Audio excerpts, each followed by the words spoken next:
लेकिन जो पापी न हो वो पहला पत्थर मारे। वो पहले अपना मन साफ करो रे, फिर औरों का इंसाफ करो। यार हमारी बात सुनो, ऐसा एक नादान चुनो, और जिसने पाप ना किया हो, जो पापी न हो।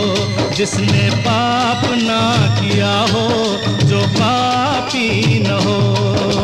यार हमारी बात सुनो, ऐसा एक इंसान चुनो।